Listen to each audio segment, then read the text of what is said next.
Welcome to the Southern Report once again. I am delighted to spend the time with you and extremely excited to bring on a friend of mine and also our special guest, which I hope that we have the opportunity to talk to again and again. So I'm going to bring on my friend, dear friend John Haller, and also the amazing Robert Spencer. John, good to see you. Robert, good to see you. Thank you so much for joining us. It's a real privilege to meet you. And before we just get into things straight away, I want to tell you a little story. This is important to me, which is, as you said off camera, you might not have looked at this little book for a while. It's not that little. But in 2013, I read this book, and it was one of the inspirations for a short film that I went on to produce called Between Lambs and Lions. I read that book on a little Balearic island, I think, of Lanzarote. And on page 144, you then mentioned someone else called Christopher Booker, who I've also had the privilege to work with. Sadly, is no longer with us, but I made something called Flexit, the movie. So I just want to salute you and Pamela Geller for writing that, because I know why, as well I can reflect on in history why you wrote that, as we're looking back so many years. But thank you for being the inspiration for that and for what I went on to do. Robert, can we, I've looked at your website today. I'm aware of an article that is on there.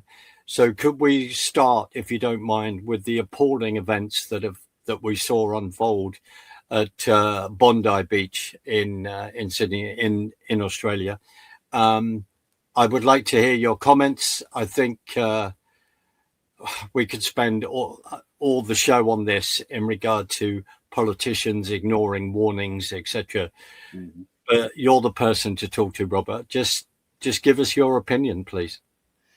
Well, this is entirely to be expected.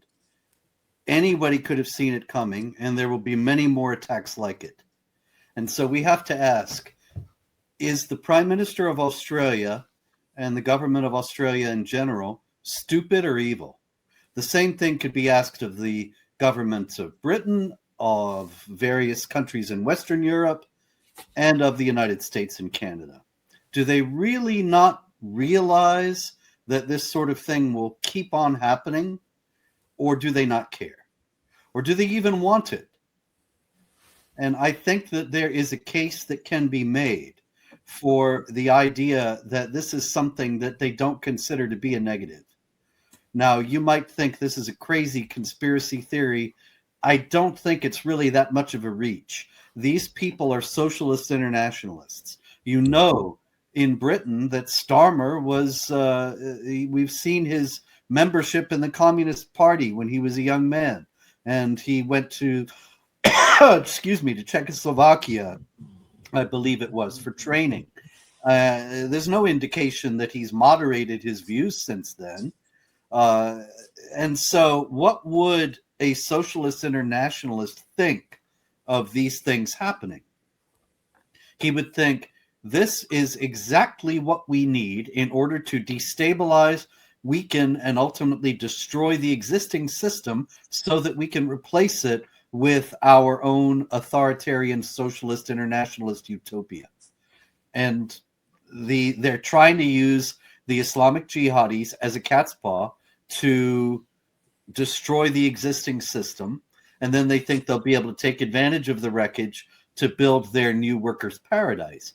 They have not reckoned upon the power of the people they are using. I think ultimately they will suffer the fate, if they succeed in destroying the West, they will suffer the fate of the communists in Iran, who allied with Khomeini, supported the Islamic Revolution, thought they'd have a place in the government, and ended up in prison and executed. Same thing will likely happen in Britain and elsewhere. And you're referring to, when you refer to Starmer's past, who now happens to be the Prime Minister of the UK, and I just about managed to get those words out without being impolite. The fact is that you're referring to, John and I have also had the privilege to interview Trevor Loudon And I met Trevor over here when he flew over here for a meeting in May. And you're referring, like yourself, also to Trevor's research, where it's on his website in regard to Keir Starmer. But one thing, without getting too conspiratorial, no one talks about his membership of the Trilateral Commission in 2017 to 2022. That's another rabbit hole, but people don't talk about this at all. And Robert, when we go into people's background, what about Albanese? It seems as though he's never left his student politics and has taken him into cabinet in Australia. Your thoughts? Well, that's exactly so. And that's exactly the point, that we are being ruled by an international cabal that's essentially a traitor class that does not have the best interests of the citizens at heart. The Albanese wants to create a socialist Australia that would be part of a larger international conglomerate, which is exactly what Starmer wants to do, and what Macron wants to do, and what Friedrich Merz wants to do, and whoever it is in Sweden. It's all the same. And they all, not coincidentally, are entirely blind to the jihad threat. There's a jihad massacre, and they issue expressions of shock and horror, and then they continue all the policies that brought the jihadis into the country to start with. So, go ahead. Sorry. I don't believe they're total idiots. I believe that these are very intelligent people who know exactly what they're doing. And that leads us to the other alternative, that they are not stupid, they're evil.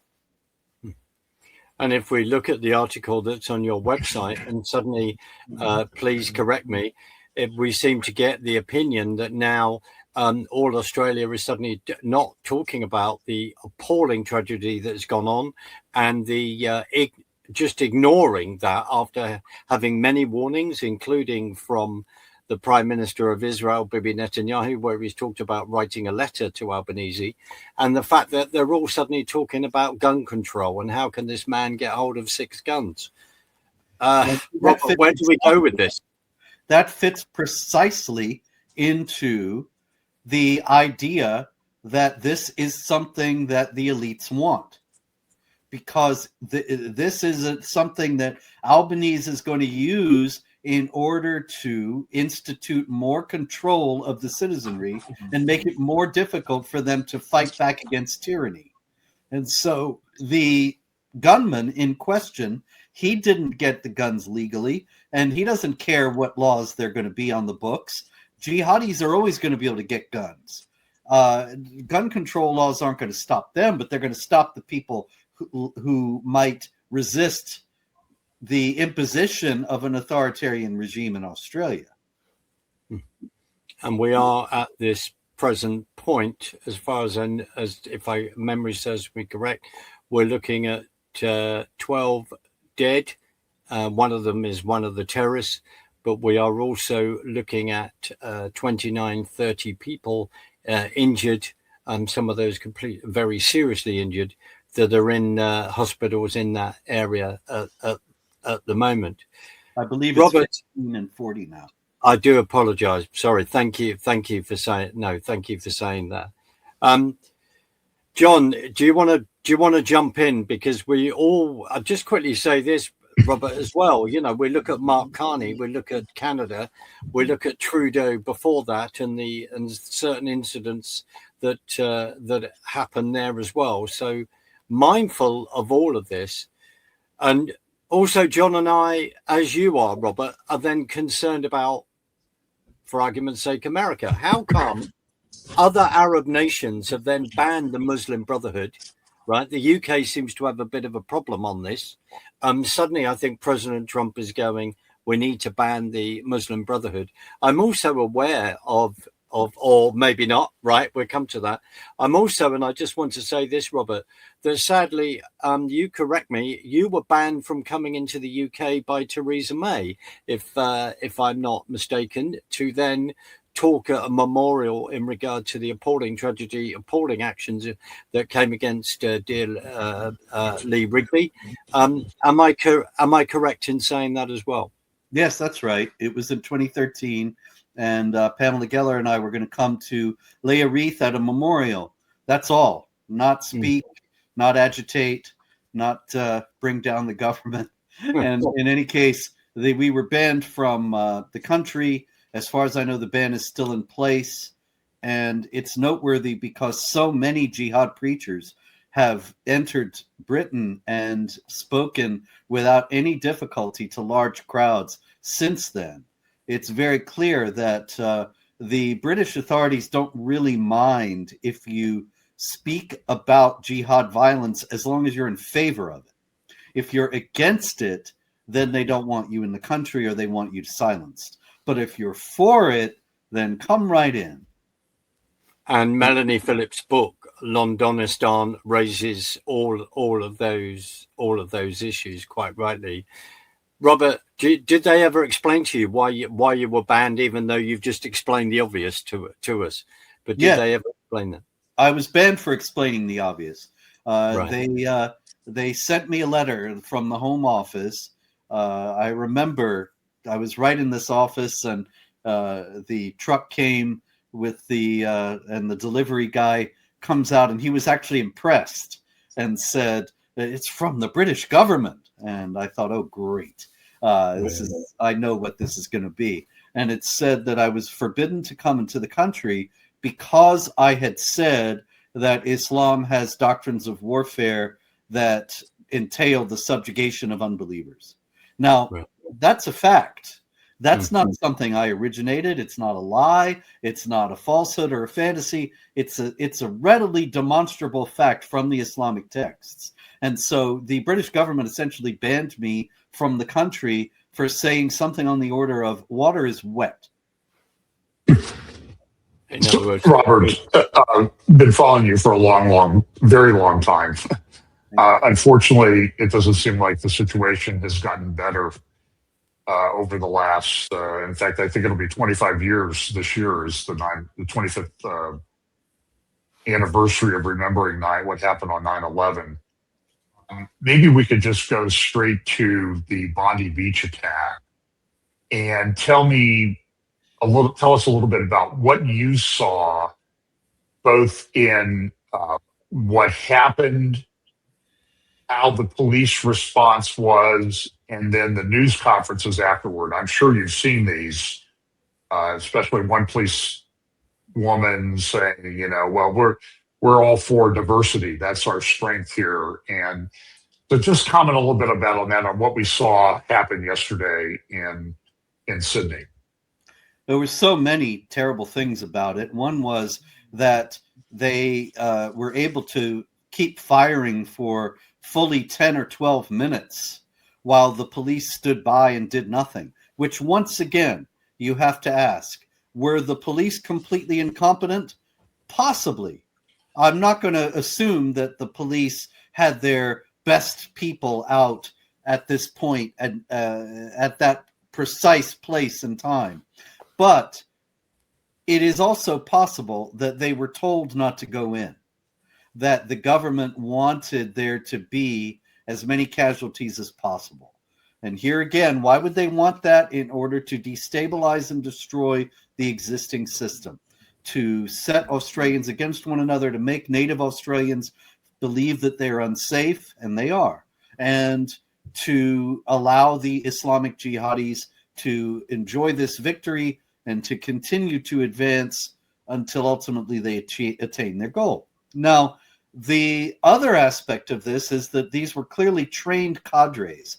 These were not a couple of guys who decided to open fire because they're angry about Gaza. These were very clearly highly trained professional killers. You can see the video of especially the younger one, the son. It was a father and son duo, and he is handling his machine gun extremely expertly. He knows exactly how it works and how best to maximize its potential, and he's doing it. If you give me a machine gun, you're going to have to give me a tutorial. And if I've happened upon a machine gun, I'm not going to be using it with the efficiency that he was using it. But this guy, clearly, he's fired a machine gun many times before. He's been trained. He's experienced. and he was sent there very likely for this purpose. There are inquiries that the Australian government says, I don't trust the Australian government, but they say that they are now undertaking inquiries into the possibility that he was trained from the Islamic Republic of Iran. And there were also reports, which may or may not contradict the ones about Iran, that he was trained by a jihad group in Pakistan.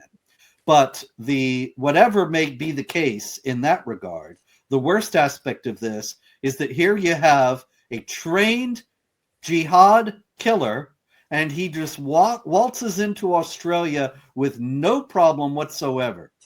And the government was either unaware of his background or indifferent to it. Either way, it's very bad, and it's inexcusable. This is just the sort of person that if the Australian government had any interest in protecting its own people, he would never have been in Australia at all. Your article refers to the links potentially with other terrorist groups, where it goes back to 2019, and that again they were and also earlier, not long ago, they were following the son of these two, and then after a few months they thought, no, everything's fine, we'll just leave it, right? Which refers to the incident, sadly, that happened in Florida at the nightclub. I believe that's what is writing here, where it's a case. I mean, you're fully aware at the moment. I thought the figure was 40,000, but I heard it today. We've got 43,000. I don't know how we do it on the watch list here that we're supposed to be following. How we do it in regard to the power to do. Yeah. Sorry, they're on Robert. A list somewhere. They're not being watched. They're on a list somewhere in somebody's office, but they're not being watched. These guys are walking around with impunity. There might be a few of them who are genuinely being who are genuinely under surveillance, but for the most part, they can do whatever they want. And if they end up committing mass murder, then we will hear that they were on a watch list, and that's it. The watch lists all over the West are useless. They are testimonies to the impotence and indifference of the authorities and to their inability or unwillingness to identify the people who are really dangerous, because that would get them into questions about Islam, and they don't want to talk about Islam, and they want to pretend that Islam has nothing to do with any of these problems. And so they can't vet these people properly, and they let them run around free hoping for the best. And what happens, therefore, what happened at Bondi Beach is going to happen many more times. What can we do to take the experience from Bondi Beach and the lack of a response and transfer it over to like here in the United States or like Mark in the UK?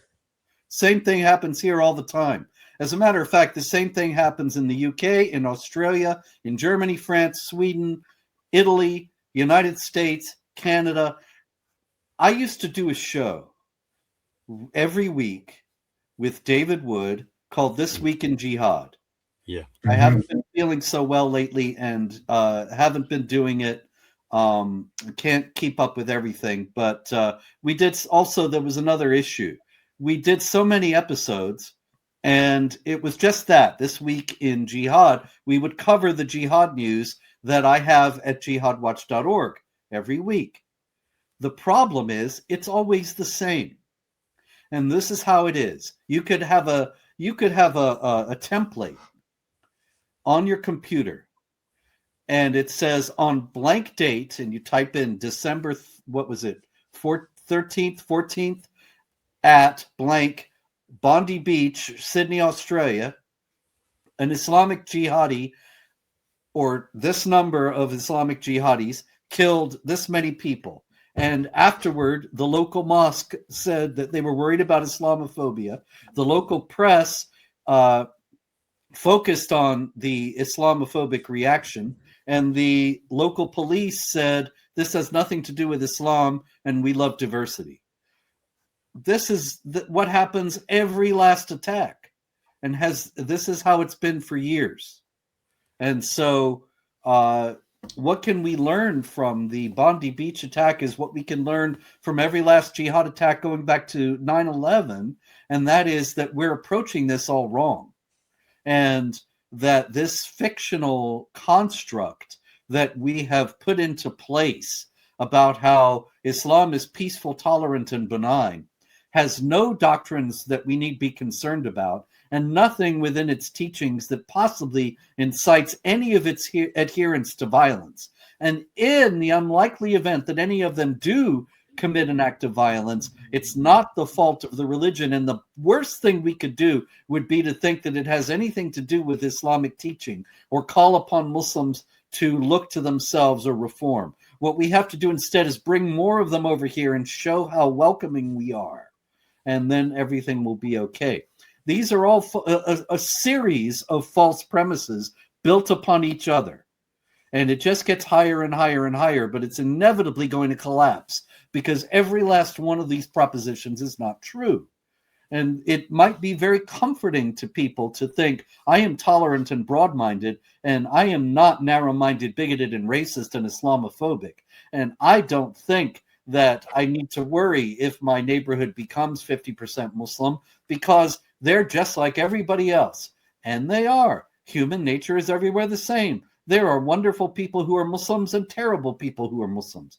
But there's another aspect to the problem, and everyone is confused about this. Islamic teaching, Islam is unique among the religions of the world in having a doctrine of warfare against unbelievers and the conquest and subjugation of unbelievers. And consequently, you bring Muslims in, some of them are going to pursue that conquest and subjugation.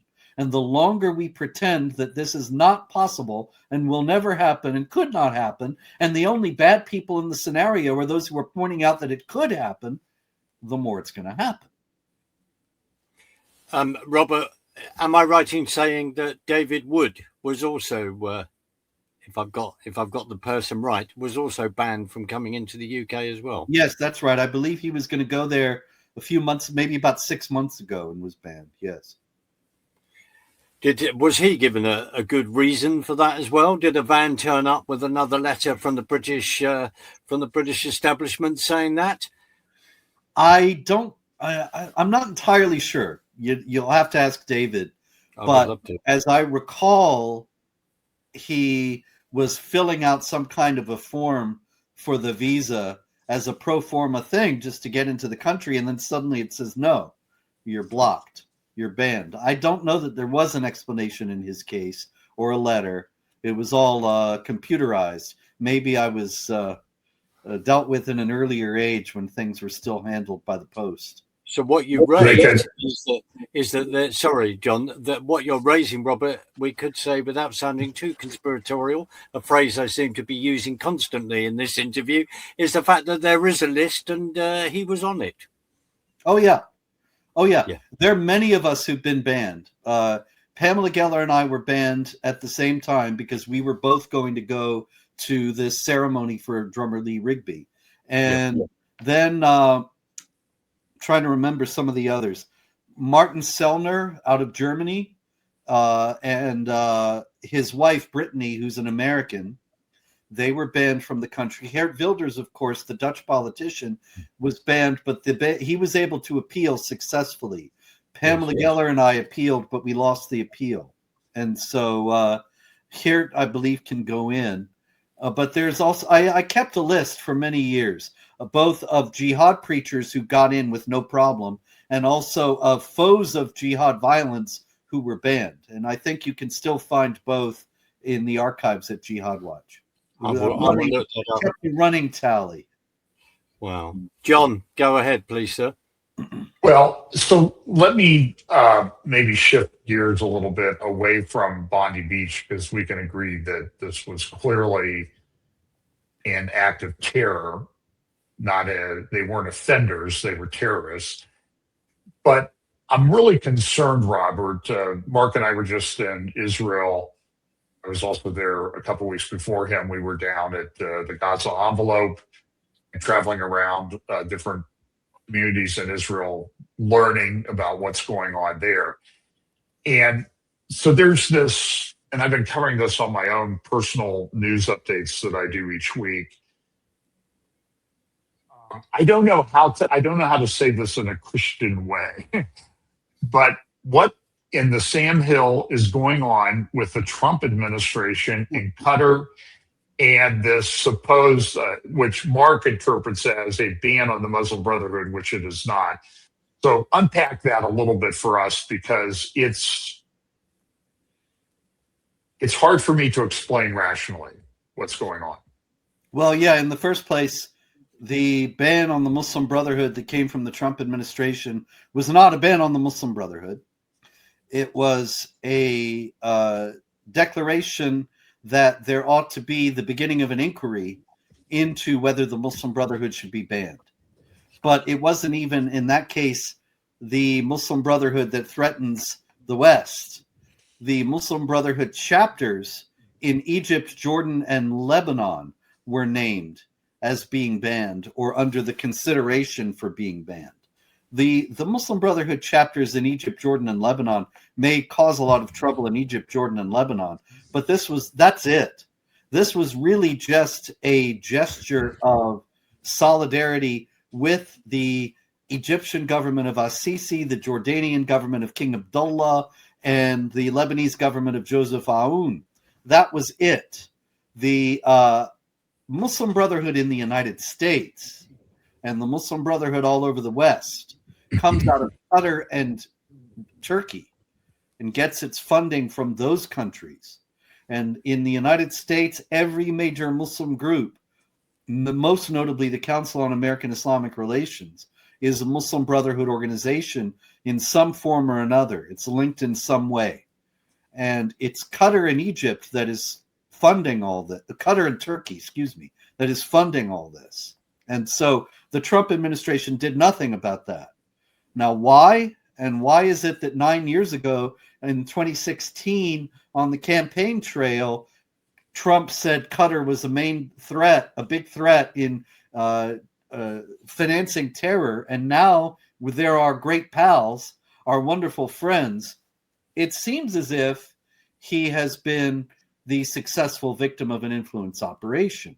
That there were reports coming several years ago that Qatar was targeting Trump and his supporters in a very sophisticated effort to turn them into friends of the Qatari regime. And now we see that Trump has indeed turned and is a friend of the Qatari regime, even though they were hosting the leaders of Hamas on October 7th. And the Hamas top dogs are there in Doha in a luxury hotel watching on some sort of closed circuit hookup the October 7th attacks and getting down and praising Allah that he allowed them to murder Israelis. And this is the same government. It hasn't changed. It hasn't repented. It hasn't turned over the Hamas leaders. As a matter of fact, Trump forced Netanyahu to call the Qatari government and apologize for trying to take out the Hamas leaders in Doha. So what does all this tell us? Clearly, he's changed his mind. I don't think he's changed his mind on the basis of any solid evidence, because Qatar is the same as it's always been, one of the leading sponsors worldwide of the Muslim Brotherhood. So what's changed is that they carried out an influence operation, and by whatever means, giving him an airplane or giving him business interests in Qatar or something else, they have turned him and rendered his response to the jihad threat in the United States absolutely toothless. John and I did a show on the Doha Forum a few days ago, and we're going, why? Let's say it bluntly, why is Don Jr. there, for argument's sake? Why are you attending this? We've all worked out why Tucker Carlson was there, 1789, and all that investment comes to mind, and then other individuals in there, but. But Robert, we're asking these questions, and we're privileged to talk to you because we're suddenly going, well, hold on a minute. And John's more of an expert on this than me.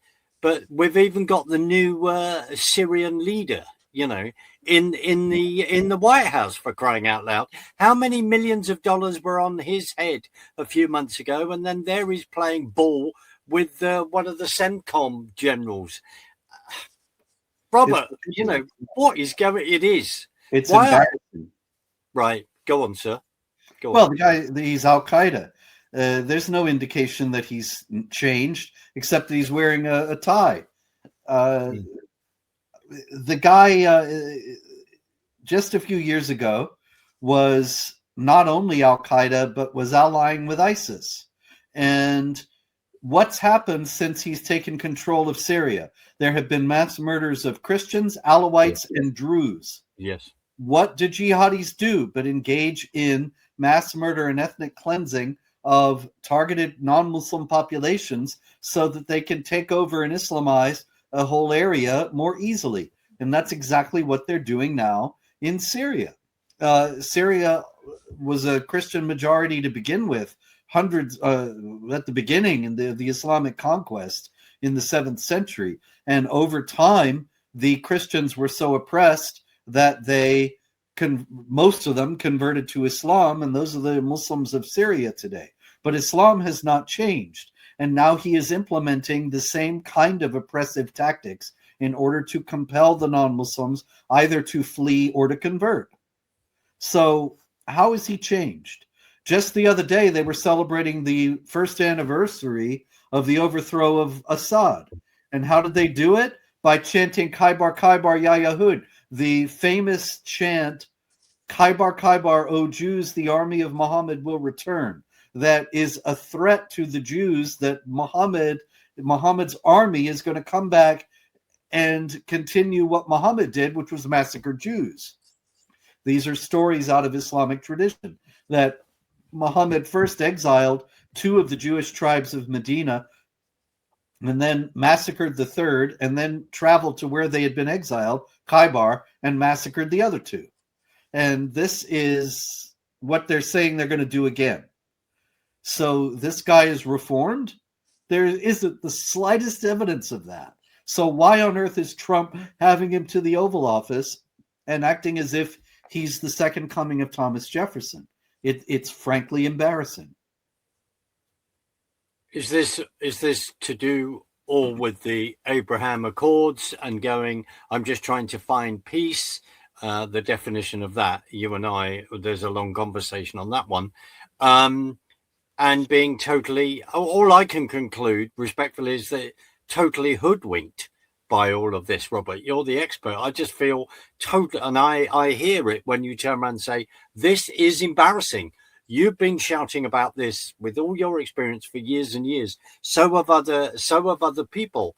And then suddenly it's like, oh, we've now had a bunch of jihadis that have just gone into the White House. Where do we go? Several things. One is that Trump frankly admires Recep Tayyip Erdogan, the president of Turkey. And Erdogan is behind Ahmed al-Shara, the president of Syria, the jihadi. Erdogan's troops occupy large portions of Syria, and he is also Muslim Brotherhood and Al-Qaeda, and al-Shara is his puppet. What we really have in the jihadi takeover of Syria is the Turkish takeover of Syria, and the elaboration of Erdogan's aspirations to restore the Ottoman Empire. And so that's one thing. Trump thinks Erdogan is great. And so Erdogan tells him, who knows what he told him when he was in the White House, but it was probably something on the order of, he's keeping peace in Syria. He's got troops there to pacify the situation. It's a very tough area, but he's got it under control, and Trump is grateful. And we must say that he's also, NATO is also a member of, Turkey is also a member of NATO. So he's ipso facto our ally and friend.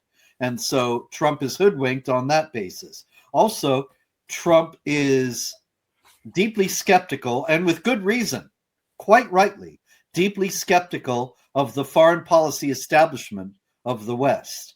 The foreign policy establishment of the West is disastrous, and he should be skeptical of it. But what he's replacing it with is not any better. He's rejected the idea that we can form alliances on the basis of common interests in democracy or something like that. You know, we tried to establish Western-style secular republics in Iraq and Afghanistan, was wrong-headed from the start, wrongly conceived, wrongly executed, and wrongly ended. It was wrong all the way through, and Trump was a very severe, vociferous critic of those misadventures. And he said, we're never going to be able to establish these kinds of democracies in those countries. They don't want them. They don't like it. They don't understand it. They will reject it as a Western import. And all of those things were true and correct. So what is he replacing it with? He is replacing it with his background as a businessman, that he can make deals. His book is The Art of the Deal. And he can deal with anybody because he can appeal to the person's own self-interest and say, if you do this, it will be good for you. That's what a salesman does. A salesman who's successful tells people, convinces people that they will be better off if they buy this thing, whatever it is. And so Trump is trying to do that with Ashura and with Erdogan and even with the Iranians, with everybody. It's how he became a billionaire. It worked all in that way. He knows the foreign policy establishment is rotten and stupid, so he's replacing it with going to these people and saying that he's going to make a deal. You remember he tried this in his first term also with North Korea. And he went over to see Kim Jong-un. He stepped into North Korea, first and only president to go there, although he was just right inside the border. And he made that video, you may recall, of the lights all over South Korea and North Korea in the dark, and saying it doesn't have to be this way. See, he's selling something to the North Koreans. You can make a deal with me that will benefit North Korea. And Kim Jong-un it was clear he was tempted, but he ultimately didn't go for it.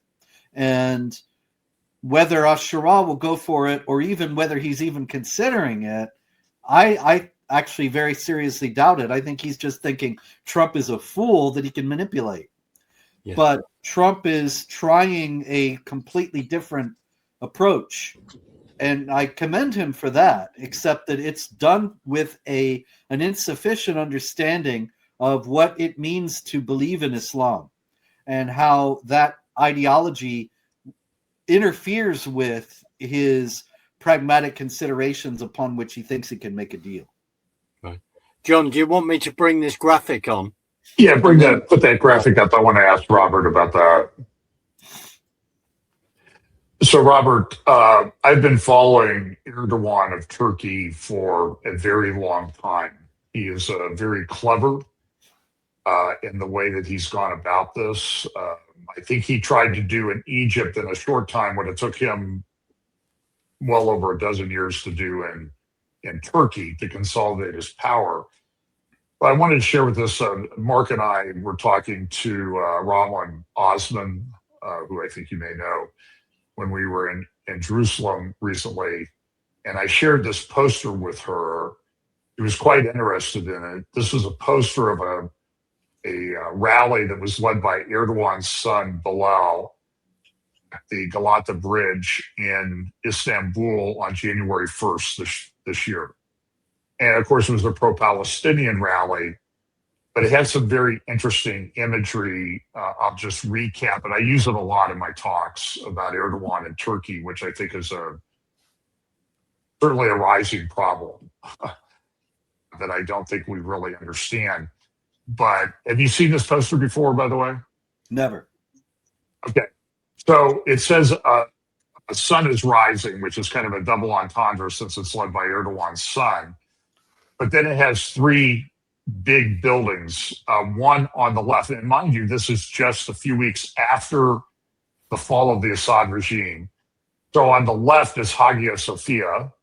which Erdogan turned into a mosque 5 years ago, and it said yesterday Hagia Sophia, that's what it says across the top. Today Umayyad, which is the Umayyad Mosque in Damascus, and then tomorrow Al-Aqsa. Do you think this fairly states the ultimate agenda of President Erdogan of Turkey? Oh, absolutely, yeah. He's made that clear on numerous occasions. He has spoken about how, actually it wasn't him, it was Abdullah Gül, if I recall correctly, who was, what was he, prime minister or foreign minister? In any case, he was a high-level Turkish government official up until a few years ago. And he was speaking recently and said that any land that was part of the Ottoman Empire is still Turkish, and was saying Gaza, the people there are Turkish citizens because it was part of the Ottoman Empire. And he has also said, Erdogan has also said that the lands of the Ottoman Empire still belong to Turkey. And it was very clear, particularly in regard to Greece, that he intends to drive that home. He intends to make the attempt to reconquer those territories. He's also made that clear in terms of Armenia, with the action against Nagorno-Karabakh. Nagorno-Karabakh was an Armenian enclave within Azerbaijan, an accident of the Stalinist mapmakers when it was all part of the Soviet Union, and it was Armenian land from time immemorial, with churches going back to the 3rd century. And now there was just last year, a couple years ago, there was massive ethnic cleansing sponsored by Azerbaijan and Turkey with the support of the United States, clearing out those Armenians who'd lived there and their ancestors had lived there for centuries and centuries, displacing them and sending them into Armenia proper. And that's not the end. Now he is demanding a corridor that would cut through Armenian territory and unite Turkey to Azerbaijan. And ultimately, the idea is to create a greater Turkestan all the way across from Constantinople to Central Asia, where the Turks came from in the first place. And Armenia is the only non-Muslim entity standing in the way of that. John? Well, I just want to, as I was researching my news update for yesterday, Robert, I came across a couple of old videos. One was from probably 2015 or so, where Baghdadi went into the mosque, the Grand Mosque in Mosul, and was saying the same thing that al-Shara was saying a year ago when he went into the Umayyad Mosque in Damascus.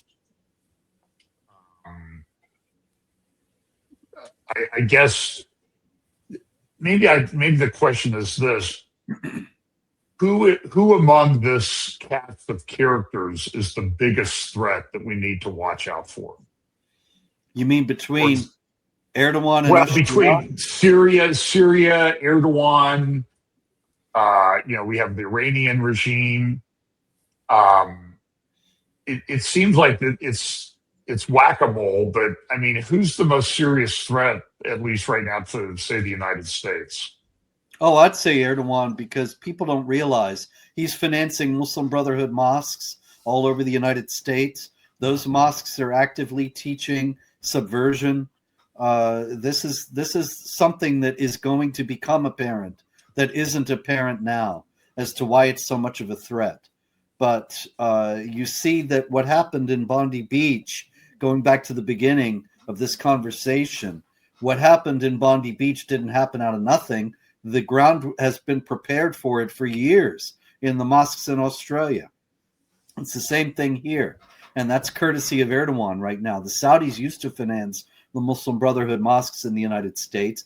But since MBS has taken over and started reforming, Erdogan has stepped into the breach. And yet he still bears the mantle of being an ally of the United States and a member of NATO. And so nobody's watching. Nobody's paying attention, and Trump thinks he's great. So he's able to proceed under the cover of their indifference. So Trump thinks he's great. John, remind us about that tweet that comment he made to Erdogan, where he's trolling him in regard to when he said about, "Oh, we saw what you did in Syria." John, do you remember that comment? Yeah, I mean, my contention has been the Syrian, the collapse of the Assad regime was Erdogan's wet dream, and he was behind it all the way. And I think Trump has been trolling Erdogan on that. We know what you did in Syria, he'll say. I know you'll deny it, but we all know what really happened. Is that what you think happened in Syria? That this was a Erdogan operation by and large? Oh yeah, absolutely. And I don't think that that's any indication that Trump has any problem with Erdogan. I think he actually admires it. He admires men of action, and he admires strong men. I used to think, being a foe of the left, I used to get irritated when leftists would say Trump, he's a wannabe dictator. I don't think Trump's a wannabe dictator, but I do think, not based on leftist polemic, but on just observing how he is with people like Erdogan, that he admires dictators. He likes the idea of a strong man who acts decisively and wishes that he could do that. That's not to say that he's going to trample the Constitution or any of that nonsense. I'm not subscribing to any of that hysteria or propaganda, but I don't think that he has a problem when he says everybody knows what really happened there or whatever. He's saying it with a certain amount of respect and affection. Mm-hmm. Robert, the other thing that concerned John and I think, John, please correct me if I got this wrong, which I think was the US ambassador to Turkey, where he made a comment at the Doha Forum saying that it's monarchies that work best within the Middle East, and was critical, seemed to be very critical of Israel's governance being the only democratic state within that region. John, have I got that right? No, you heard correctly. Yeah. You're talking about Trump saying this, right? Sorry? Tom Barak. Oh, well, sure, but he's Trump's emissary. It's the same thing. What Trump has done is he's picked people who share his contempt for the foreign policy establishment that I explained earlier, that they engaged in the idea of exporting democracy and nation building. And Trump thinks that was asinine, and it was. It was wrong-headed from the start, but not entirely for the reasons Trump thinks. He doesn't know anything about Sharia. He doesn't understand its hold on Muslim populations. And he just thinks, well, they're all authoritarian states, and that's what they've always all been. And so that's what they want. And they don't want democracy, so we'll give them authoritarian states. And that's about the depth, as far as I can tell, the depth of his thinking on this. And it is unfortunately leading us into new errors on top of the old ones from the nation building crowd. I hear you. We've got about Mark, 7 or 8. Sorry. Okay, Mark, I'd like to ask Robert this. Yeah. So, Mark, one of the things that we sort of play around is each year The Economist comes out with a cover, The World Ahead, and they have these different things that they think will happen. It seems to be relatively, I don't know whether that's what they plan to do or they're just good at it because they're analyzing things all along. But I'd kind of like you to prognosticate a little bit for us about what do you think we can expect in 2026 in the near term? It's from someone who watches this, as you said, it seems impossible to keep up with the volume of things that are going on. But how do you think this is what are some of the likely scenarios as how this is going to unfold in the coming year? Well, it's always risky to predict the future, but I think that anybody who wants to bet that there will be more jihad attacks in the West on the order of what we saw at Bondi Beach, that would be a safe bet, and that they likely will be in the United States as well as in Europe.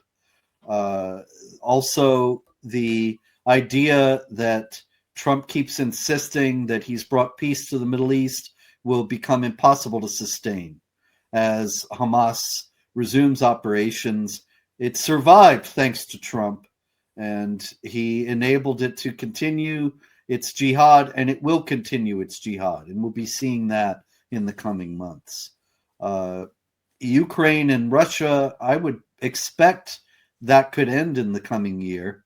Not favorably to Ukraine, but hard to tell, really. I would expect that he will try to force a peace based on Ukraine making various territorial concessions of the Russian-dominated regions in the eastern part of the country, and that that could end the conflict. Neither of them really are able to keep fighting much longer anyway. The Russians have drastically underperformed. People thought they were going to roll in over Ukraine in a matter of days.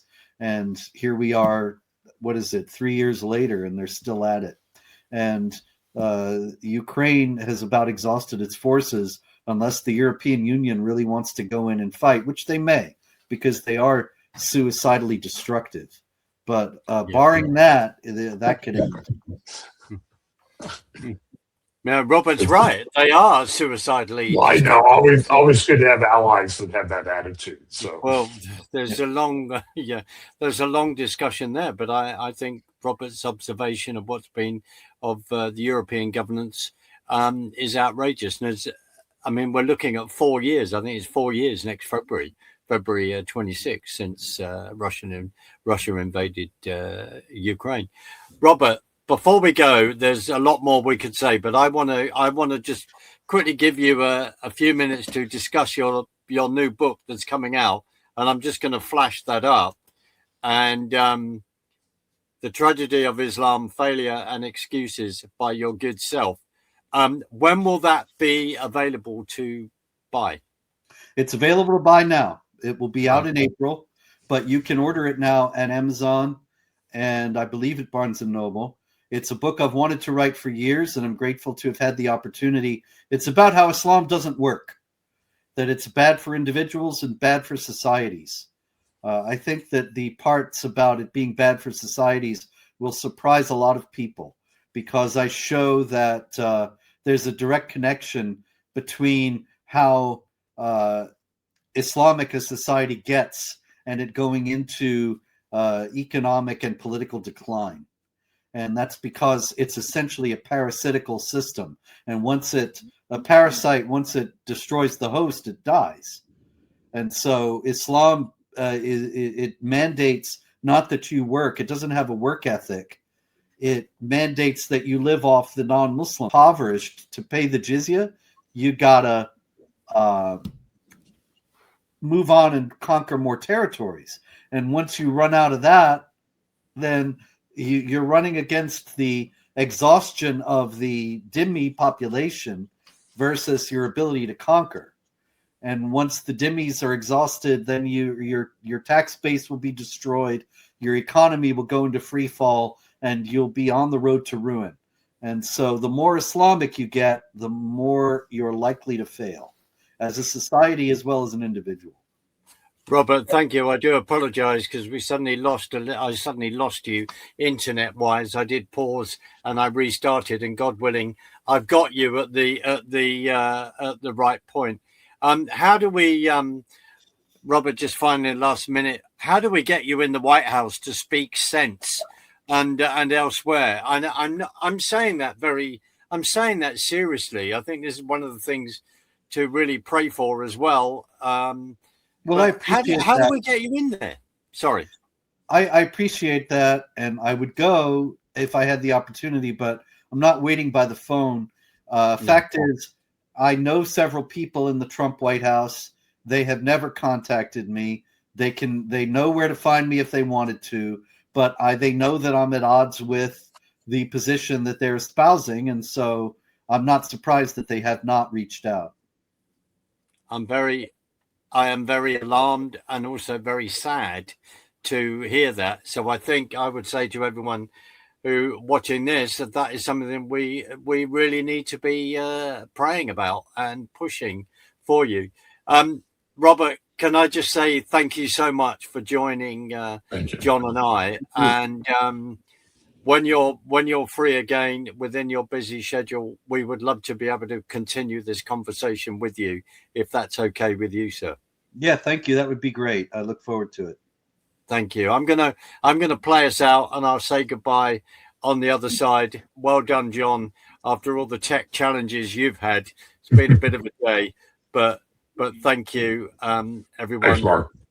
And we'll continue this brilliant conversation on another day. Thank you. Thank you.